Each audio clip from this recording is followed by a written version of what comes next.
Hola, soy José Daniel Amado, socio de Miranda y Amado Abogados, y se me ha pedido que comente un poco sobre la presentación de un libro publicado recientemente, este año, por Cambridge University Press.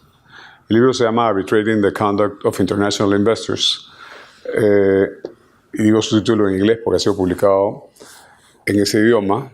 El título en español sería Arbitrando la conducta de los inversionistas internacionales. Para mí es una experiencia única en realidad, escribir un libro con una universidad tan importante y en un idioma que no es el mío. Había publicado artículos, sí, pero nunca un libro completo. Por supuesto, en este caso tuve la coautoría de profesionales muy reconocidos, Jackson Kern y Martin Doe, y el libro tiene una historia en realidad. En realidad el libro se origina, para mí por lo menos, desde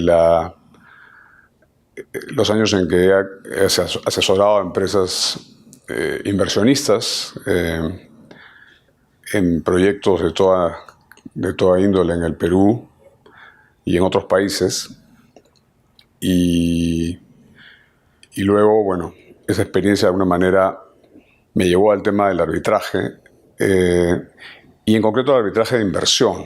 Yo he tenido la suerte de participar en ese arbitraje denominado arbitraje de inversión, que es el arbitraje entre el Estado y los inversionistas, y que tiene toda una historia, ¿no? Finalmente, el arbitraje de inversión surge el siglo pasado, ¿no? Más o menos en 1920, alcanza un espacio muy importante cuando se crea el CIADI en 1965, y logra su mayor relevancia a partir de que se crean los tratados bilaterales de inversión entre estados y que permiten que los inversionistas demanden a los estados. Y esto ocurre después de los 70s y 80s. Yo enseño el curso de arbitraje en la universidad y tomamos algunas sesiones para hablar del arbitraje de inversión, porque es un tipo de arbitraje muy particular. Tiene el tema concreto de que por un lado tiene uno un Estado soberano y por otro lado tiene un inversionista, además no un inversionista nacional, un inversionista extranjero. Y eso, de alguna manera, genera una serie de relaciones tan interesantes e importantes que han hecho que se hable en las últimas décadas a nivel del derecho internacional del arbitraje de inversión como el mayor desarrollo en el derecho internacional, en materia del nivel de utilización que tiene y que se ve de alguna manera confirmado por el número de países que son miembros del CIADI. O sea, prácticamente cada país, hay 140 países miembros del CIADI. Prácticamente cada país es miembro del CIADI, hay muy pocas excepciones. Y eso, de alguna manera, aunque el CIADI no es el único centro de arbitraje de inversión, pero es uno de los principales, pero de alguna manera muestra la importancia del tema. O sea, hoy en día, el Perú, por ejemplo, tiene hoy en día ya en los últimos años ha tenido unos 15 arbitrajes de inversión más o menos, en varios de los cuales hemos participado en el estudio, y yo mismo he tenido la suerte de ser abogado en casos, creo yo, de alguna relevancia, de mucha relevancia para la inversión. Pero regresando al libro, ¿no? El libro, para mí, entonces, como digo, surge de toda esa experiencia y de lo que se vive aquí, pero en particular surge de una inquietud que me vino a la mente a través de una situación que veía yo en nuestro país, en el Perú, que podría graficar simplemente con el tema de inversiones paralizadas, trabadas, porque no existía la capacidad de resolverlas, y más bien se generaba un conflicto social, una situación recurrente en el Perú y en varios países del mundo, en diversos sectores de la actividad económica. Y a partir de esa situación, un poco la pregunta que a mí me surgió es, bueno, ok, ¿qué posibilidades hay de resolver o de destrabar las inversiones, ¿no? Y las posibilidades de destrabar las inversiones, la verdad, son a través de algún tipo de diálogo, de buena voluntad entre las partes, incluyendo a las comunidades que pueden estar afectadas por una inversión en particular o los grupos de personas que pueden estar afectadas por una de estas situaciones. Pero no existe un medio que finalmente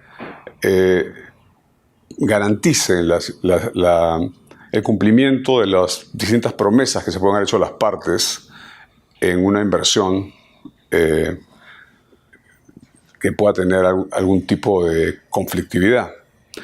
Entonces, visto ese problema, yo me puse a conversar con profesionales, gente que yo conocía del medio arbitral, tratando de interesarlos en estudiar el tema con mayor profundidad. Y después de mucho tiempo, me di cuenta que en realidad nadie estaba tan interesado como yo mismo en el tema. Y entonces, conversando con profesores de la Universidad de Cambridge, gente que me había enseñado cuando yo fui estudiante de otra universidad,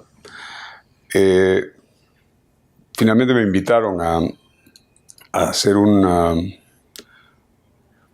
fellow, un profesor invitado, digamos, en el Centro de Estudios Internacionales de la universidad, en el Lauterbach Center.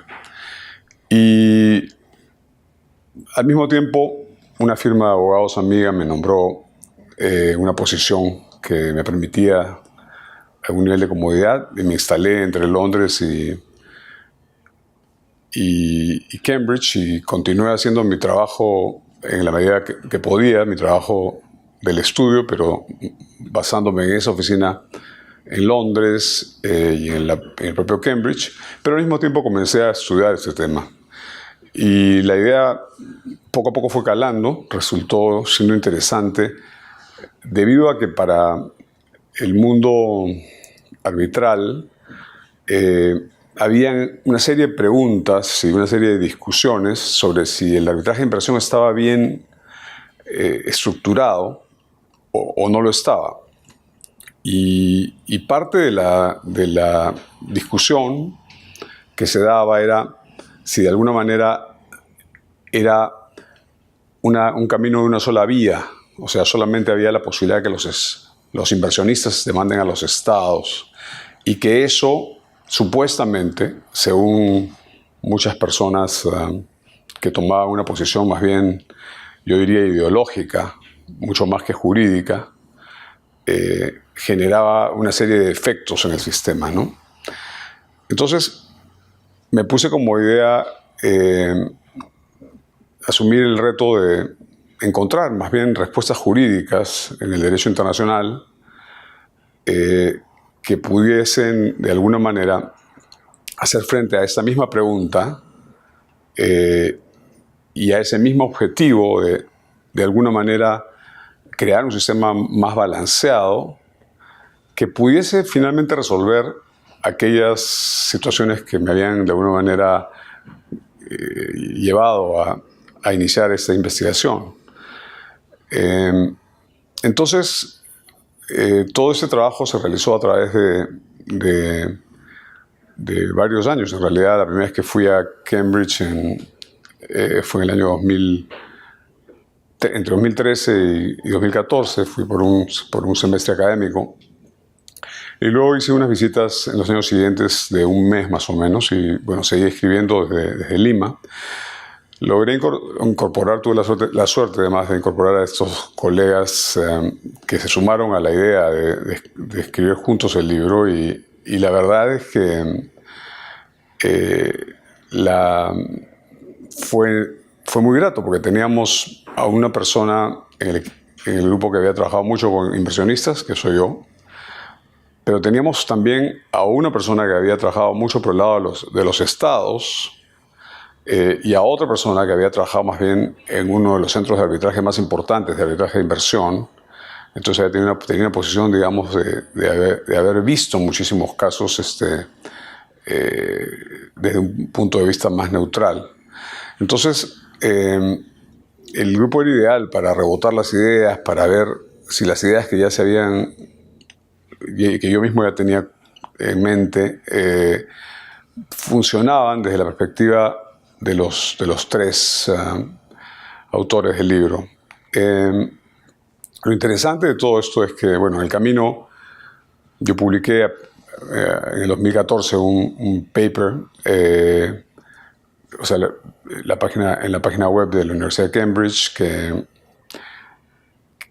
que la verdad tuvo algún tipo de notoriedad, fue citado por importantes juristas en distintos libros.